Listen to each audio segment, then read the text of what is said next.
This is News 4 Colorado, late edition. A tornado hit the town of Limon tonight, and according to a highway patrol officer in Limon, it went right down the middle of town and flattened it.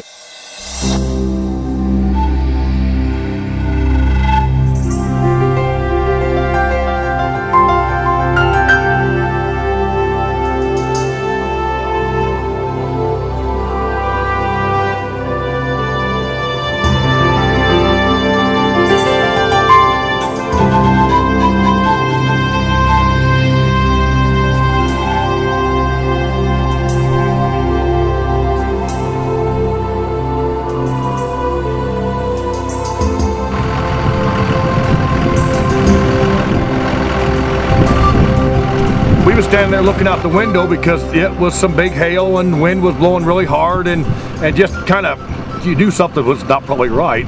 And then all of a sudden we was looking out the north window, and I looked out the south window, and that tree actually came flying by.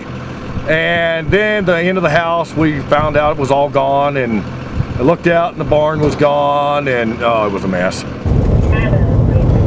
Not that I ever made it out here to the Horner Ranch that night, but sure brings your thoughts back to that night and what had taken place and what they went through, but still had the wherewithal to give a phone call into dispatch, so that gave us a heads up as to that we definitely had a tornado on the ground and coming at us.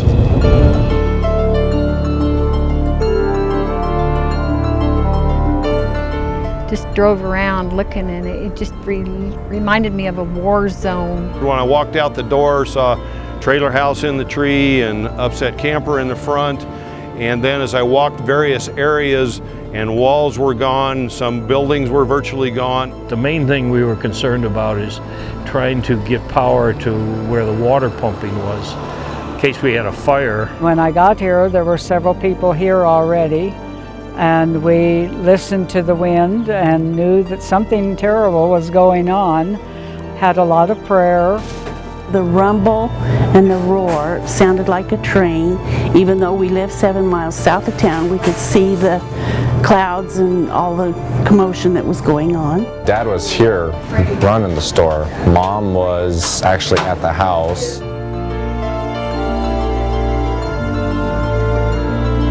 Right in this area, some of the buildings were hit hard and some of them weren't hit so hard, but at that time the businesses went from the stoplight all the way to where the town hall is now.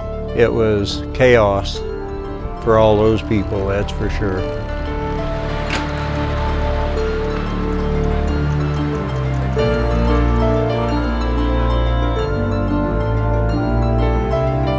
After the Horners called in, reporting the tornado going through their place, Limon Police Department was trying to work our way south here so that we could put some eyes on the tornado and figure out where it was coming into town, or if it was coming into town. Officers were trying to get out here as far as the golf course, but this is the next area that we knew of for sure that sustained damage and stuff after it left the Horner Ranch, as when it moved in over the top of the golf course here and went across Highway 71 over to the other side of the road at this location. We could see that stuff moving, the swirl. And we could see it moving down there. It didn't tear the whole town up, but it did a hell of a lot of damage down there. It got the bank and the library. It got a lot of stuff down there.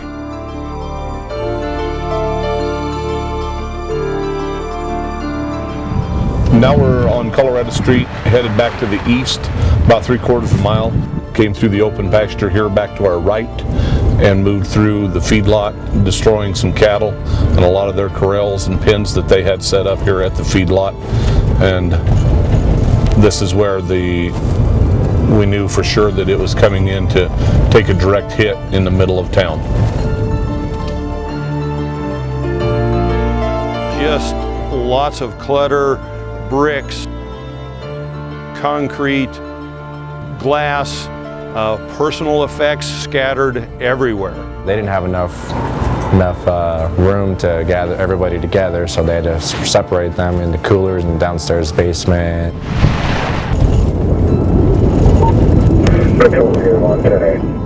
That morning of the tornado, I received a phone call from a friend of mine and says, you know, you need to turn on the news. You need to turn the TV. Lyman's on it's on Today Show.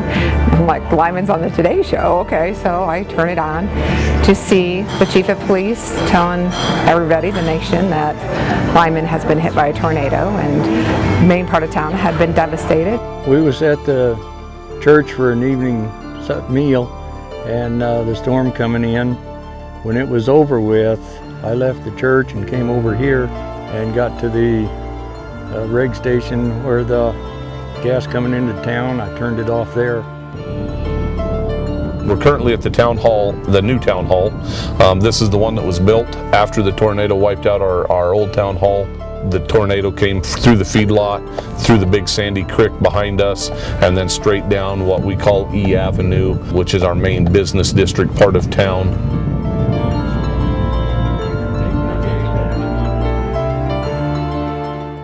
I took all the money out of the drawers, locked it in the safe, and then told the customer to follow us.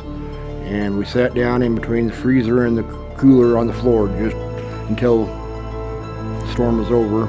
Well, everyone here, it seemed like everyone was cooperating, and there was just a lot of people just doing a lot of work to get the mess straightened out. It was quite a task, it was quite an undertaking, and that's where these pictures come into play, and that's what these pictures tell a story of the rebuilding of the devastation from that tornado. The cemetery is on our right, and we have some houses off on our left here, as well as the trailer park is just beyond that. These houses that are setting off to my left here that we're going to approach, they were completely wiped out.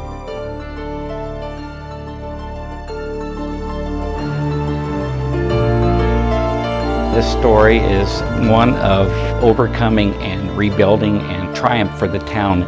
It was pretty devastating, just a lot of destruction, more than you really imagine was there. And just the whole downtown basically was shut down and torn up, a lot of destruction. Almost overwhelming belief that we wouldn't recover, and every time you'd hear somebody say something about how it was going to be tough to recover, it seemed to cause somebody else to be even more motivated to get in and help. It was just a situation, everybody come together, what can I do type thing. Tell us what we can do.